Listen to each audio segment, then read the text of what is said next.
Goeiemôre almal. Het is wonderlik dat ons hier so saam kan wees.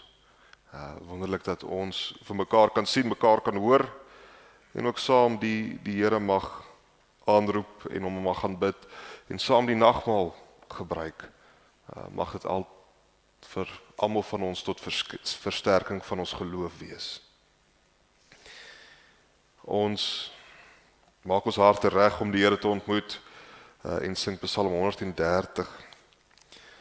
Psalm 130 sing ons vers 1 en 2 waar ons roep uit dieptes gans verlore van redding ver vandaan, waar hoop se laaste spore in wanhoop my vergaan.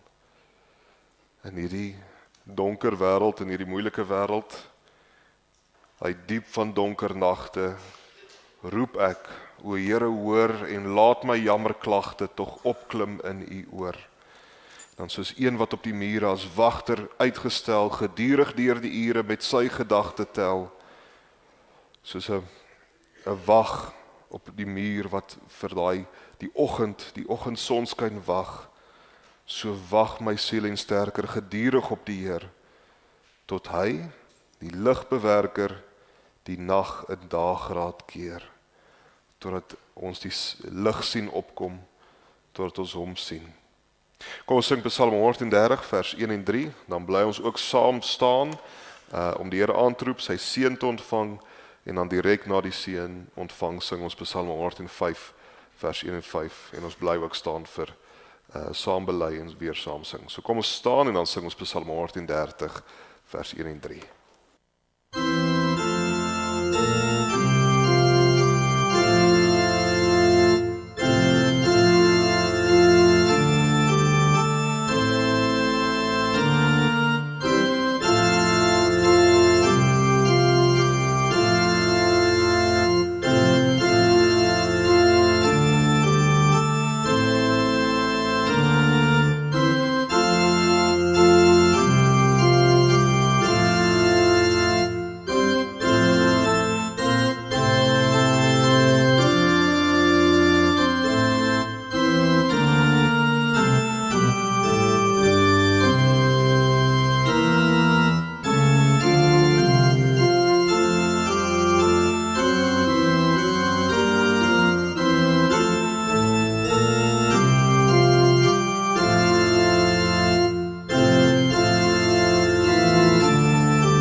Uit die donker wêreld roep ons, en ons roep met die woorde, ek kyk op na die berge, waarvandaan sal daar vir my hulp kom?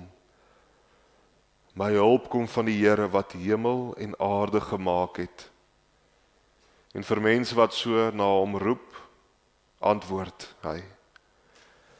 Genade, barmhartigheid en vrede vir julle, van God ons Vader en Jesus Christus ons Here, deur die kragtige werking van die Heilige Gees. Amen.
terwyl ons nog so staan, dan bely ons ook saam ons geloof.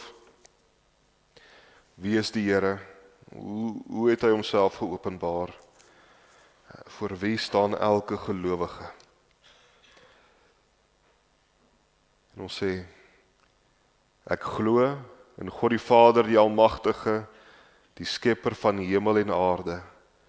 En in Jesus Christus, sy eniggebore Seun, ons Here, wat ontvang is van die Heilige Gees, gebore uit die maagd Maria, wat gelei het onder Pontius Pilatus, gekruisig is, gesterf het en begrawe is, en die angste van die hel tot in die dood toe ondergaan het, wat op die 3de dag opgestaan het uit die dood, opgevaar het na die hemel, en sit aan die regterhand van God, die Almagtige Vader, waarvandaan hy sal kom om die lewendes en dooies te oordeel.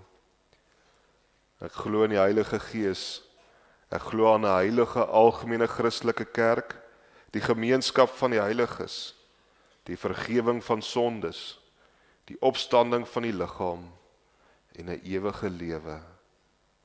Amen.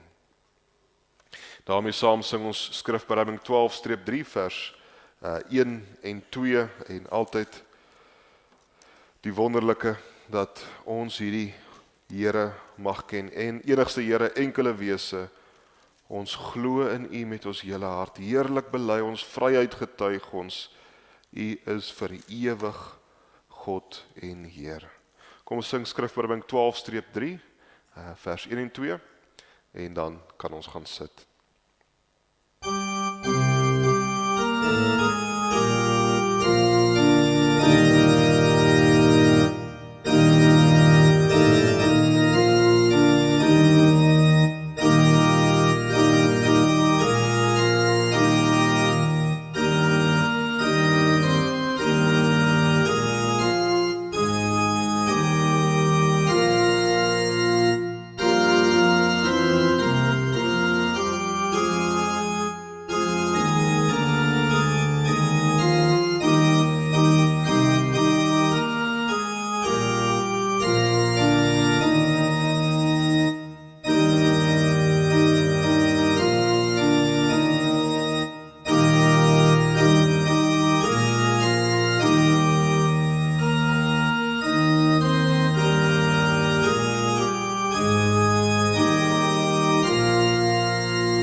Ons lees die wet van die Here uit Eksodus 20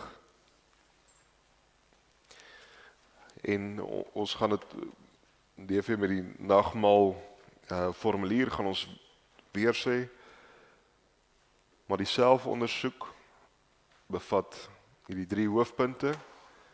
Die eerste punt is om te sê hoe diep my sonde lê. Ek het 'n besef van hoe diep my sonde lê en hoe deurweek ek is met die sonde. Maar dit stop nie daar nie. Die tweede gedeelte van die selfondersoek is om te sê ons het 'n almagtige redder. Hoe groot en hoe wonderlik is ons redder. En dan die derde deel is ek wil in dankbaarheid leef. En dit is wat die wet ook doen. As ons die wet lees en ons het deur die wet gegaan, wat elke gebod beteken. As jy deur die wet gaan en dink jy is fantasties, dan het jy nie mooi geluister nie. As jy deur die wet gaan en nie besef dat jy 'n wonderlike redder het nie, dan het jy nie geluister het nie. As jy deur die wet gaan en nie 'n begeerte het om vir die Here te lewe nie, om mooi vir die Here te lewe, dan het jy ook nie mooi geluister nie. So kom ons luister na die wet. Ek is die Here jou God wat jou uit Egipte, uit die plek van slawerny bevry het. Jy mag naas my geen ander gode hê nie. Jy mag nie vir jou 'n beeld of enige afbeelding maak van wat in die hemel daarbo, of op die aarde hieronder of in die water onder die aarde is nie. Jy mag hulle nie vereer of dien nie, want ek, die Here jou God, eis onverdeelde trou aan my. Ek reken kinders die sondes van hulle vaders toe, selfs tot in die 3de en 4de geslag van die wat my haat. Maar ek betoon my liefde tot aan die 1000ste geslag van die wat my liefhet en my gebooie gehoorsaam. Jy mag die naam van die Here jou God nie misbruik nie, want die Here sal die een wat sy naam misbruik nie ongestraf laat bly nie. Sorg dat jy die Sabbatdag heilig hou. 6 dae moet jy werk en alles doen wat jy moet, maar die 7de dag is die Sabbat van die Here jou God. Dan mag jy geen werk doen nie. Nie jy of jou seun of jou dogter of die man of vrou wat vir jou werk, of enige dier van jou of die vreemdeling by jou nie. Die Here het in 6 dae die hemel en alles daarin gemaak, die aarde en alles daarop, die see en alles daarin. Op die 7de dag het hy gerus, en daarom het die Here dit as gereelde rusdag geheilig. Eer jou vader en jou moeder, en dan sal jy lank bly woon in die land wat die Here jou God vir jou gee. Jy mag nie moord pleeg nie, jy mag nie egbreek pleeg nie, jy mag nie steel nie, jy mag nie vals getuienis teen 'n ander gee nie, jy mag nie iemand anders sy huis begeer nie, jy mag nie sy vrou begeer nie, ook nie 'n slaaf of slaafin, 'n bees of donkie, of enigiets anders wat aan hom behoort nie.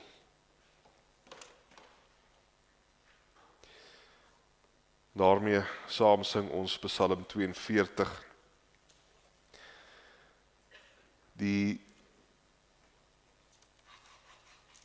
Hopelik wat die wet gedoen het, ons gaan ook later daaroor lees, die oppasser na Christus toe, die tugmeester na Christus toe het vir ons 'n smagting gegee vir Jesus Christus. Meer van die Here, meer van die Here. En dit is wat ons in Psalm 42 sing, soos 'n hert in dorre streke, skreeu en dors na die genot van die helder waterbeke. Skreeu my siel na U, o God.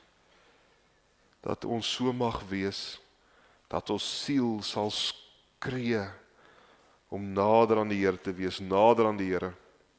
En dan in vers 3 sing ons, menigmaal het hy, o my siel, waarom is jy onrustig, en wat buig jy jou in my? Nou, ons weet, my siel is veronderstel om te skree na die Here, maar hoekom is jy onrustig? Waarom in Gods lof onlustig as die vyand jou bestry? As jy deur moeilike tye gaan. Menigmaal het hy jou druk, laat verwissel in geluk. Hoop op God, en hom weer rustig, in sy lof sal ek my verlustig. Kom ons sing Psalm 42, vers 1 en 3, en dan bid ons saam.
Kom ons bid saam.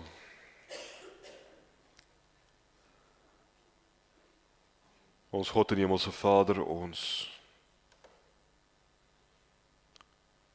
kom na U toe met die begeerte vir meer en meer. Ons wil graag soos 'n bok wees wat wil sterf van dors. So wil ons hê, moet ons siel wees na die dors wat ons vir U het. Ja, maar menigmaal, baie kere is ons swak, is ons onlustig, is ons nie opgewek of opgewonde of begeerig vir meer van U nie. Baie keer word ons so deur die wêreld ingesluk, deur die donkerte, deur die swaar, deur net die moeite van dag tot dag se bestaan. Maar dankie dat ons saam met die psalm mag sing en saam bid met die psalm, dat menigmaal het U ons druk laat verwissel in geluk. Mag ons elkeen op U hoop. En ons bid dat U saam met ons sal wees ook met wanneer ons nou uit U woord uit lees, dat die Heilige Gees, dat hy so in ons sal werk, dat ons U sal hoor, en U sal glo en op U sal hoop. En ook met die gebruik van die nagmaal, dat ons daardeur versterk sal word, ons hoop versterk sal word, ons sekerheid versterk sal word. Ons is nie weeskinders nie, Here. Dankie. Dankie dat ons as vreemdelinge en bywoners en weeskinders na U toe mag kom in rus, en te sê, by U is ons nie vreemdelinge en bywoners nie, by U is ons nie weeskinders nie, by U is daar rus, by U is daar vervulling. Mag U ons bring, mag die Heilige Gees ons lei na U toe, soos bokke wat dors na water. Ons bid dit alles in Jesus Christus se naam. Amen.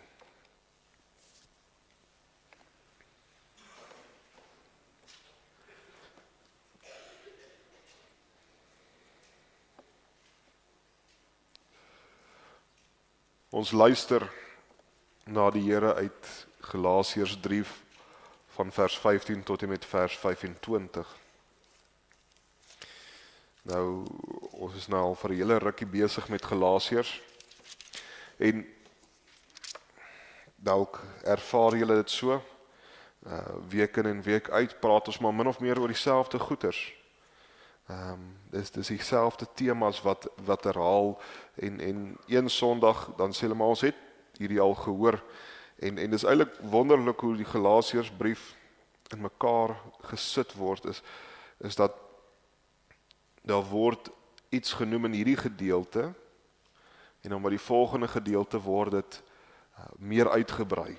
En so die ouens in Galasië spesifiek het 'n probleem gehad met die wet, en dat hulle die wet wou onderhou vir hulle redding.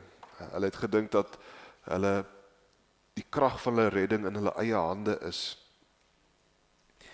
En dan kom Paulus deur die Heilige Gees, en mens kan sê, om by elke faset, met elke hoek slaan hy in en sê, nee, Christus, Jesus, hy is die middelpunt. So, die wet word die hele tyd weeg deur die ander dinge, en die uitpunt is altyd nie die wet nie, Jesus Christus, nie die wet nie, Jesus Christus. En wat ons nou gaan lees, ons gaan uiteindelik ook by die punt uitkom waar Paulus sê die wet is eintlik fantasties, jy moet dit net reg gebruik, maar ook die wet en die belofte, die wet en die verbond. En daarom lees ons Galasiërs 3 van vers 15 af. Broers, ek gaan nou 'n voorbeeld uit die gewone lewe neem, as 'n testament wat maar net mensewerk is, eers geldig is, kan niemand dit ongeldig maak of iets daaraan toevoeg nie. God het sy beloftes aan Abraham en aan sy nakomelinge gegee. Daar staan nie aan nakomelinge, maar meer as een nie, maar en aan jou nakomeling. Net een. En hierdie nakomeling is Christus. En hiermee wil ek dit sê, God het 'n verbond met Abraham gesluit en dit toe al geldig gemaak. Die wet, wat eers 430 jaar later gekom het, kan nie hierdie verbond ongeldig maak, sodat God se belofte aan Abraham nie meer sou geld nie. As 'n mens dit wat beloof is, kry op grond van die onderhouding van die wet van Moses, kry jy dit nie meer op grond van die belofte nie. En God het sy genade aan Abraham juist deur 'n belofte toegesê. Watter doel dien die wet dan? Dit is later bygevoeg as gevolg van die sonde en dit is bedoel vir die tyd sodat die nakomeling op wie die belofte betrekking het sou kom. Engele het die wet deur middel van 'n tussenganger aan die volk gegee, maar as daar net een is wat handel, is 'n tussenganger nie nodig nie en God is net een. Wil dit nou sê dat die wet van Moses in stryd is met die beloftes van God? Beslis nie. As 'n wet gegee was wat in staat was om die ware lewe te skenk, sou 'n mens inderdaad vrygespreek kon word op die grond daarvan dat hy die wet onderhou. Maar volgens die skrif is die hele wêreld vasgevang in die greep van die sonde. Die belofte word dus vir die gelowiges vervul alleen op grond van die geloof in Jesus Christus. Voordat hierdie geloof gekom het, is ons deur die wet gevange gehou en bewaak totdat die tyd van die geloof sou aanbreek. Ons was dus onder die toesig van die wet totdat Christus sou kom, sodat ons deur te glo vrygespreek sou word. Maar nou, dat die tyd van die geloof gekom het, staan ons nie meer onder die toesig van die wet nie. Tot daarso toe.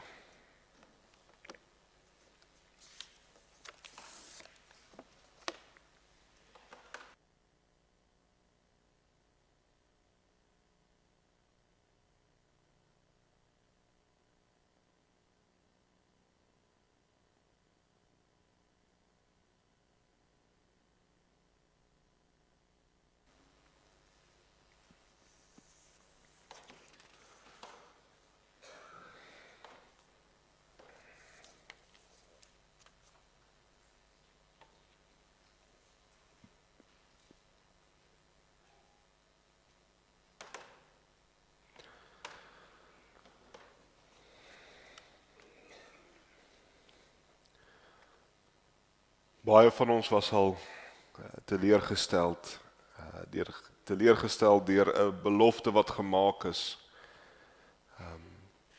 en nie gehou is nie. 'n Verwagting wat geskep is en nie gehou is nie. Daar is iets in ons onderbewussyn baie keer dat jy kan nie regtig vertrou op iemand anderste wat hulle sê nie. Jy moet maar self werk daarvoor. Ja, die persoon kon nou maar vir jou gesê het, hulle sal vir jou sorg, maar jy moet maar ook altyd 'n plan B hê, en 'n plan C en 'n plan D en alles, jy moet maar self ook jou werk insit. Ja, dis hoe baie van ons ook onsself veilig hou. Dis hoe baie van ons funksioneer.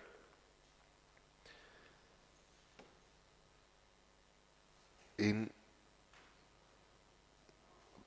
wat ons hier in Galasiërs lees, is die deurbreek daarvan is niks anders te nie. Die belofte van God. Die belofte van God wat in 'n verhouding vir ons gegee is, in 'n wonderlike verhouding gegee is, en om aan daardie belofte vas te hou, om aan daardie verbond vas te hou. Dan vat Paulus die menslike gebruik van die testament en sê, dis lyk my die een ding wat vas is, wat nie verander kan wees nie. Sê maar, soveel meer is die verbond. En dit alles is om ons na Jesus Christus toe te lei. So, vanoggend kyk ons na die testament, die verbond en die wet. So eerste, die testament. In Galasiërs 3 kry ons te doen met twee woorde wat eintlik dieselfde is, maar net as gevolg van die konteks word hulle verskillend vertaal. Ons kry te doen met die woorde verbond en testament. Nou albei hierdie dinge is in beloftes gegrond. Beloftes van ek sal iets vir jou gee. Nou die verbond is iets wat ons gewoonlik ken. Die verbond is 'n belofte tussen twee mense. Ek sal vir jou hierdie doen, jy sal vir my daardie doen. Natuurlik gaan ons gedagtes altyd terug na die goddelike verbond toe. Ons sal later daarby uitkom. Maar die verbond is amper iets soos 'n kontrak. Ek sal hierdie doen, jy sal daardie doen. En die testament is ook 'n belofte van eendag as ek sou sterf, dan sal jy hierdie en daardie kry. En net die feit dat ons vanoggend, toe ons uit Galasiërs 3 gelees het ons geblaai na die Nuwe Testament toe in die Bybel. En dis ook eintlik die ou verbond, is die Ou Testament, en die Nuwe verbond is die Nuwe Testament. So ons sien hierdie twee woorde is baie na aan mekaar. Die Ou Testament was in die tydperk toe die testament van Jesus se liggaam en bloed nog nie bekragtig is nie. Dit was nog nie bevestig nie. Die Nuwe Testament is wanneer die nuwe verbond, die Nuwe Testament, deur Jesus Christus se dood en opstanding bevestig en bekragtig is. En net gou, wat ons ook laasweek gelees het, is Abraham was nie gered op 'n ander manier as wat ons gered is nie. Abraham het geglo, hy het gehoop op die reddingsmag van die Here, en daardeur is hy geregtig. Daardeur het die Here hom regverdig gemaak. So. Selfde beloftes gaan van die Ou Testament af deur na die Nuwe Testament toe. Maar die bekragtiging van die Nuwe Testament is eintlik waar die skanier is. So die belofte dat daar 'n redder sou wees, is al lankal daarso. Inteendeel, ons lees dit al direk na die eerste sonde, direk na die sondeval, sê die Here vir Adam en Eva, of vir Eva, daar sal iemand uit jou nageslag kom wat die slang se kop gaan vermorsel en die slang sal hom in die hakskeen byt. So direk is daar 'n belofte van redding. Daar's 'n belofte dat daar meer gaan wees. Maar die testament word eers bekragtig in die Nuwe Testament met Jesus Christus se dood. 'n Testament kan eers uitspeel wanneer die persoon wat die testament geskryf het dood is. En ons lees in Hebreërs 9, wanneer die bloed van bokke en bulle en die asse van 'n vers op die onreines gesprinkel word, maak dit hulle uiterlik rein.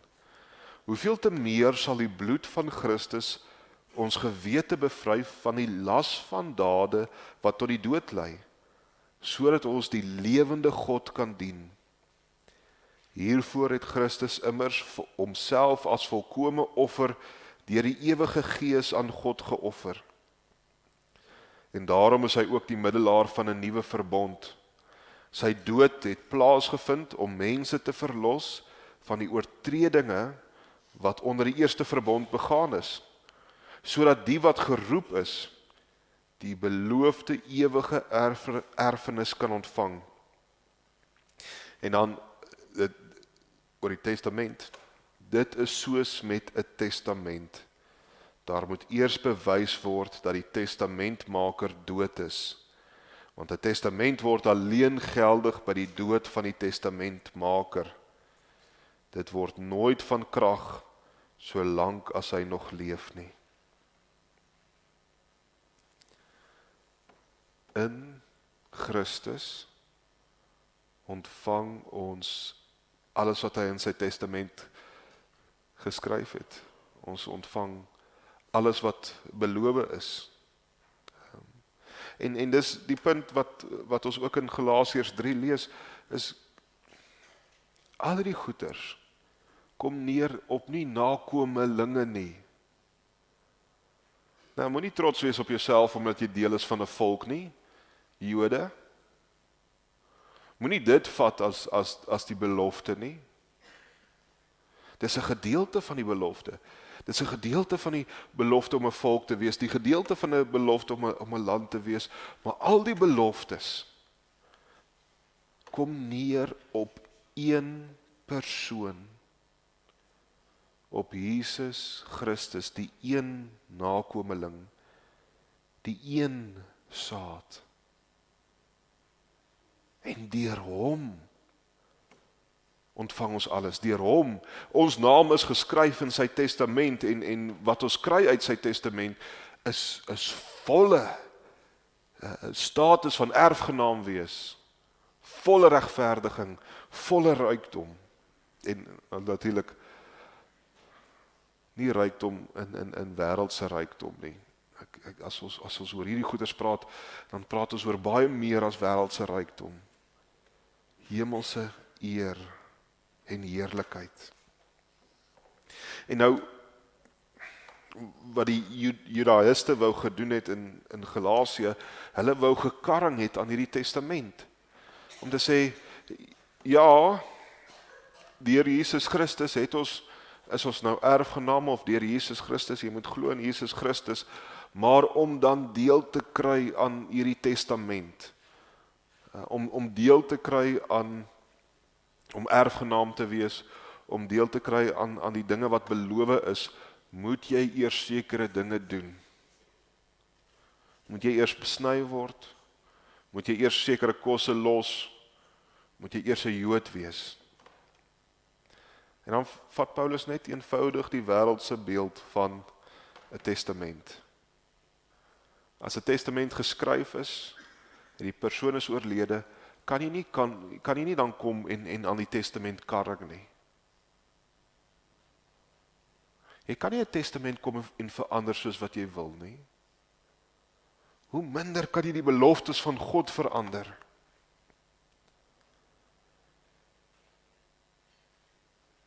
Die testament is klaar.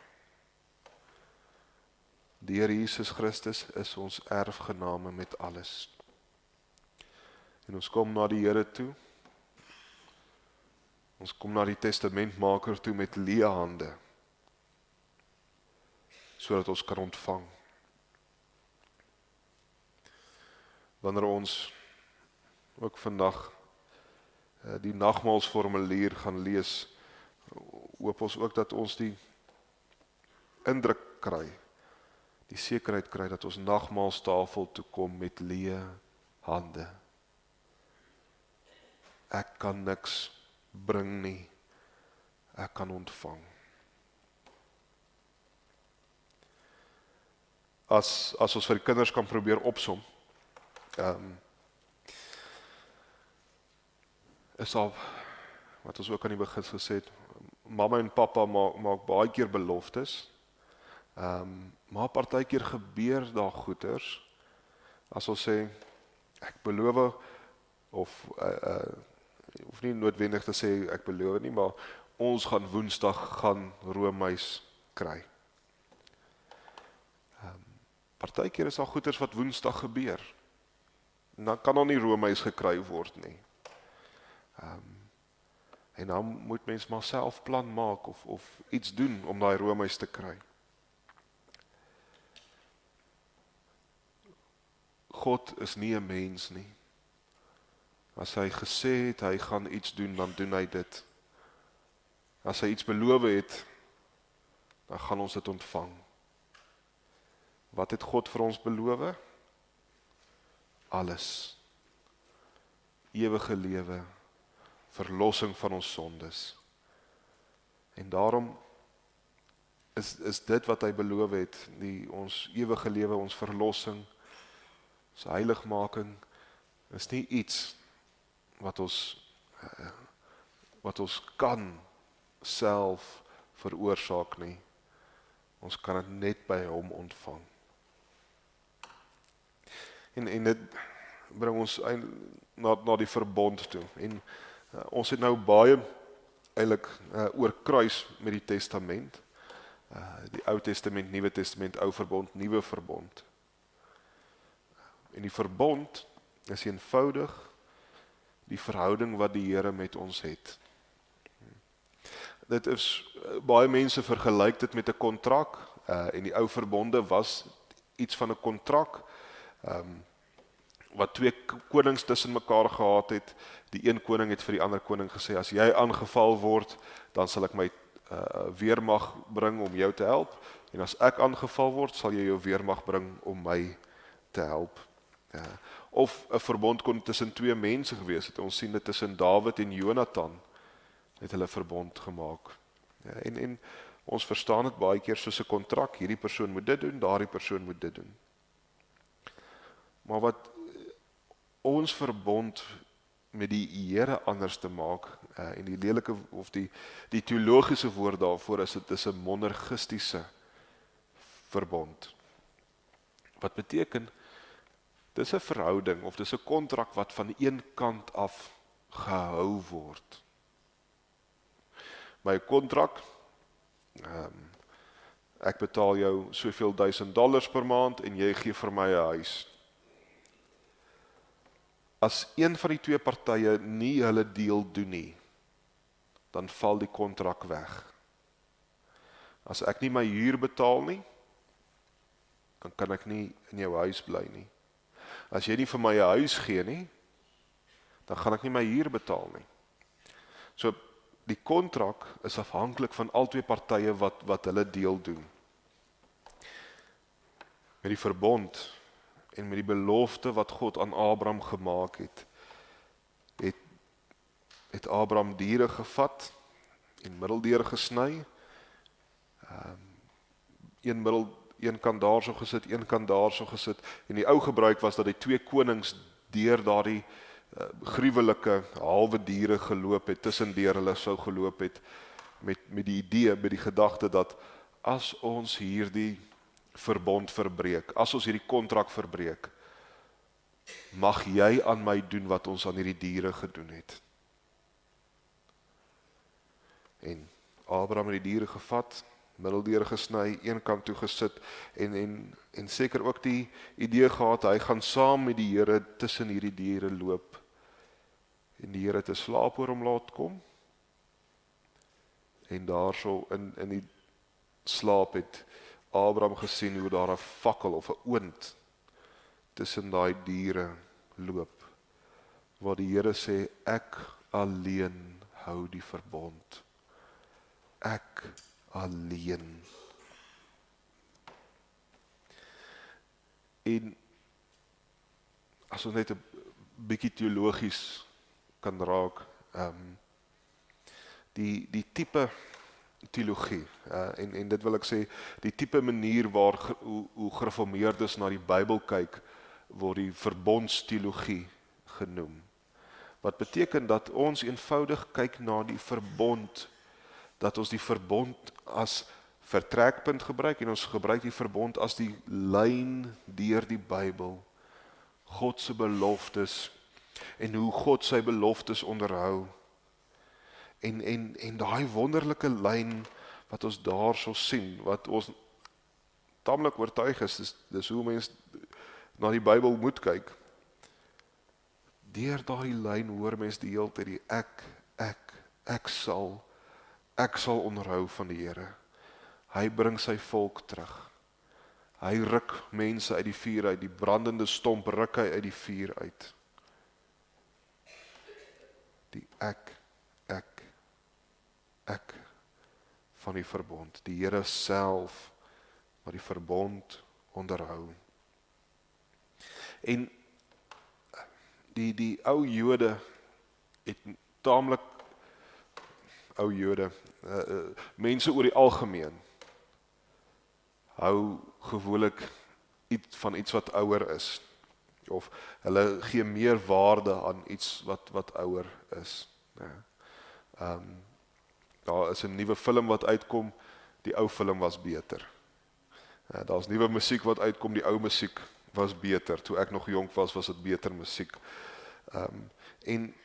Maar veral die ou Jode het die ding gehad van die wet is oud en daarom is dit belangrik.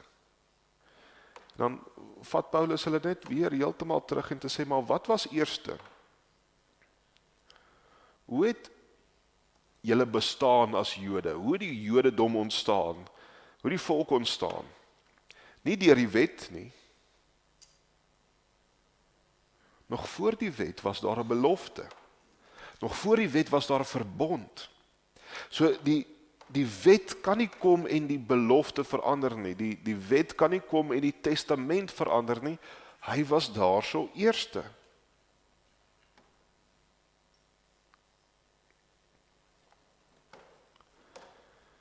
En deur die belofte is daar seën. Deur die verbond is daar seën. En die wonderlike ding van die verbond is dis nie net 'n kontrak nie. Dis sekuriteit. Dis veiligheid binne in 'n verhouding. Die Here wat self vir ons sê, ek sal hierdie doen.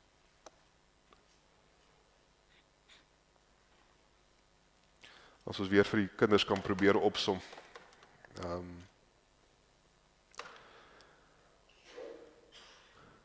Ons hoop, ek dink namens al die ma's en pa's, hoop ons daar is dinge wat julle altyd sal glo. Dinge wat julle altyd sal glo oor hoe jou ma en jou pa oor jou voel. En dit is dat hulle jou liefhet. Een van die ergste ding wat 'n ma of pa kan hoor, is die vraag, is julle nog lief vir my? Ja. As 'n kind iets stouts gedoen het, is jy nog lief vir my? En wat sê die ma en pa? Gewoonlik, ek sal altyd lief vir jou bly. Dis die een ding wat vas is, dis die een ding wat seker is. Al gebeur daar wat, ek sal altyd lief wees vir jou. En so, die Here het al lank 'n belofte gemaak. Gesê, ek sal vir jou 'n God wees. Ek sal vir jou alles, ek sal vir jou verlossing gee. En die wet het na die belofte gekom. Die stel reëls het na die belofte gekom. En kan niks doen om daai belofte weg te vat nie.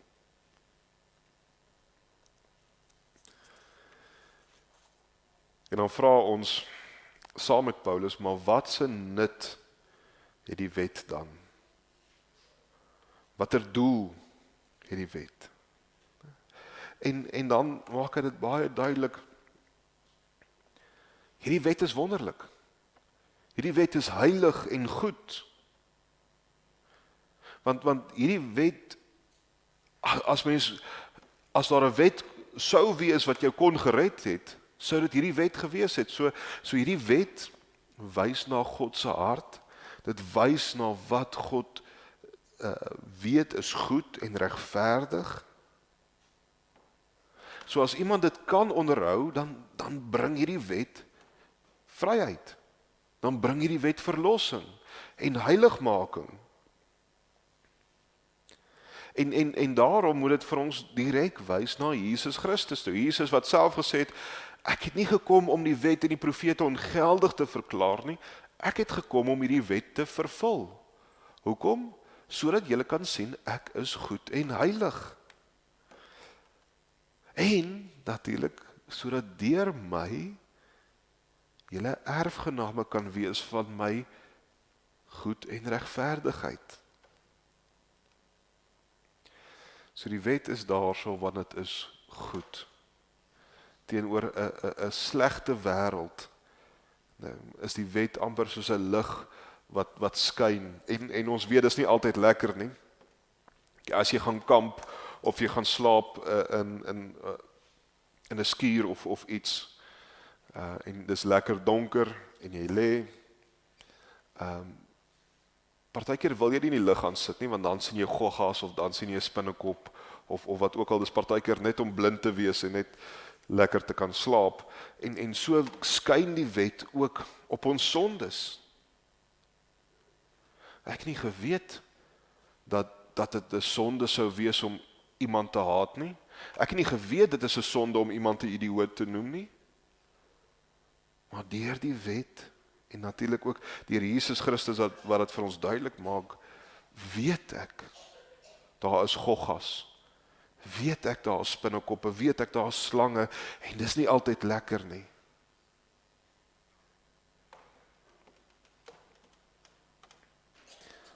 Maar die wet wys ons hoe om te lewe. En te lewe na Christus toe.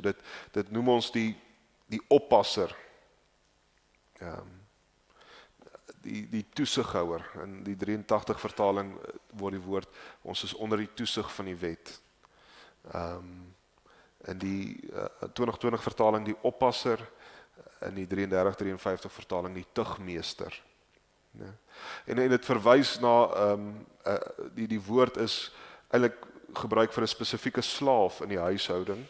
En hierdie slaaf se werk was om die kinders op te pas, maar ook om die kinders te leer. Die klein kindertjies te leer hoe om dit te doen wat hulle nodig het om te doen. Badkamer toe te gaan, te loop, te praat, die basiese goeders. So, soos wat mense nou deurgelees het en opgelees het en ondersoek het die gedagte na my toe gekom van, dit is, want die tugmeester was vir klein kindertjies aangestel, dan dink ek, dit is maar soos 'n kleuterskoolonderwyseres, of 'n kleuterskoolonderwyser, wie se, nie dat ek al een was nie, maar ek kan my indink, dis amper deur om te sê, moenie daaraan vat nie, moenie dit eet nie, moenie daai maatjie seermaak nie, gaan nou badkamer toe, het jy gaan piepie, jy weet, jy moet chaos beheer, en jy moet net regkry dat hierdie kindertjies groot word. Maar wanneer jy uit hoërskool uitkom, dan is daar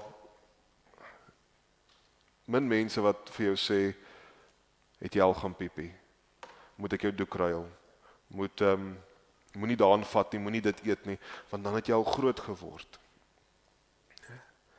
So die beeld wat Paulus hier so gebruik is, die wet is die tugmeester, is ons oppasser. Hoekom? Want ons moet uiteindelik by Jesus Christus uitkom. En wanneer jy by Jesus is, het jy nie die wet meer nodig nie. Maar alles wat die wet vir jou geleer het, is nog steeds goed. Alles wat die wet jou geleer het, het jou by Jesus gebring, so dit help jou ook om verder om te volg. Ons lees in 1 Johannes 3, en hierdeur gaan ons weet julle is lief vir Jesus, omdat julle sy gebooie onderhou.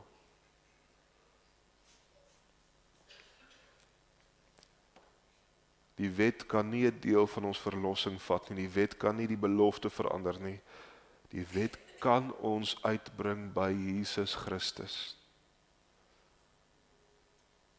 En mag ons dit so gebruik, mag ons dit elke Sondag so gebruik, dat die wet ons uitbring by Jesus Christus.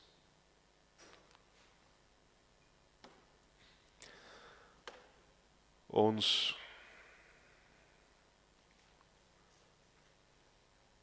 elkeen het 'n belofte ontvang. 'n belofte van verlossing, 'n belofte van redding, 'n belofte van eer en heerlikheid tot in alle ewigheid. Die enigste manier hoe daai belofte bekragtig kan word, is deur Jesus Christus en deur geloof in hom. Mag die Heilige Gees ons ten spyte van ons eie harte lei om daarin vas te klou. Amen. Ons God en Hemelse Vader, ons kan nie genoeg dankie sê nie, ons kan nie U genoeg loof en prys, ook vir die heerlike beloftes, die heerlike belofte van die evangelie, wat U ook met die nagmaal aan ons bekragtig het, bevestig het, geseël het. Ons dankie dat U eniggebore Seun, Jesus Christus, gestuur het, sodat elkeen wat in hom glo nie verlore sal gaan nie, maar die ewige lewe sal hê. Dankie dat hy ons middelaar is, dat hy ons koning is, dat hy die offer is vir ons sondes. Ons dankie dat U hierdie geloof in ons gewek het, hierdie geloof in ons gesit het, sodat ons ook 'n erfgenaam mag wees van Jesus Christus se testament. Ons bid dat die Heilige Gees nog dieper, nog meer in ons sal werk, dat die verkondiging van Jesus Christus se dood daagliks in ons sal groei, en ons heiligmaking, ons vertroue op U belofte sal groei. Veral vir die wat swaar kry, veral die wat deur moeilike tye gaan, bid ons dat daar die vertroue in beloftes, in U beloftes, sal groei en sal versterk. Ons bid dit alles in Jesus Christus se naam. Amen.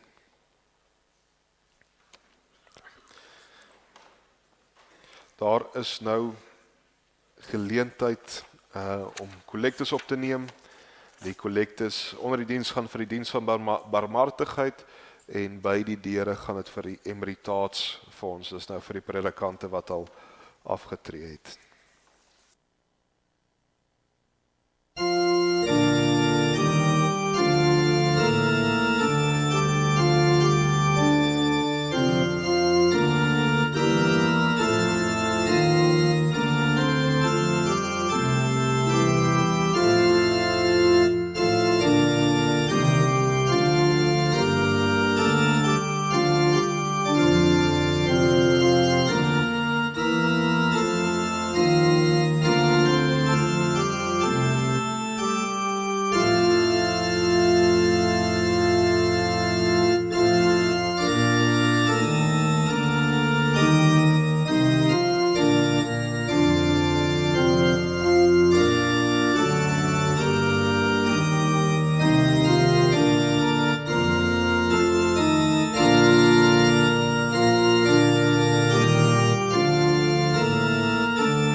Ons gaan die wêreld weer in.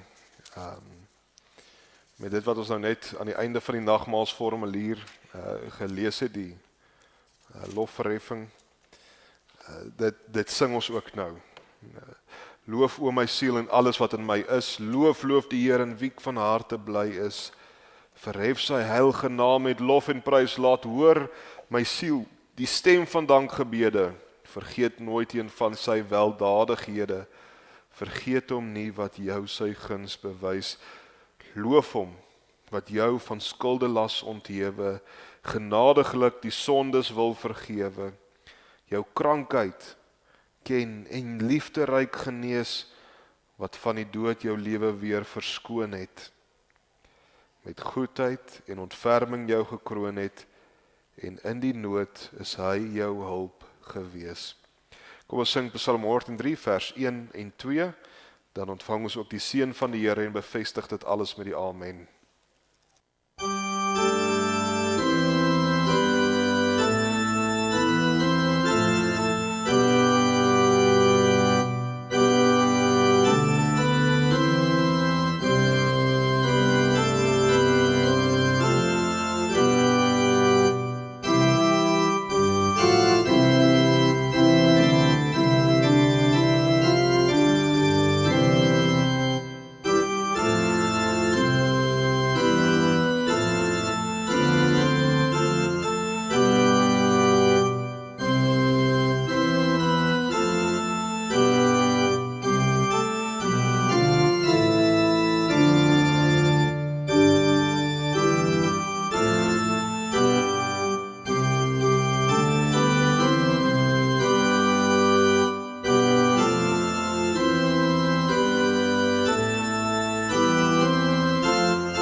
Ontvang die seën van die Here en gaan lewe in sy beloftes. Die Here sal julle seën en julle beskerm. Die Here sal tot julle redding verskyn en julle genadig wees. Die Here sal julle gebede verhoor en aan julle vrede gee.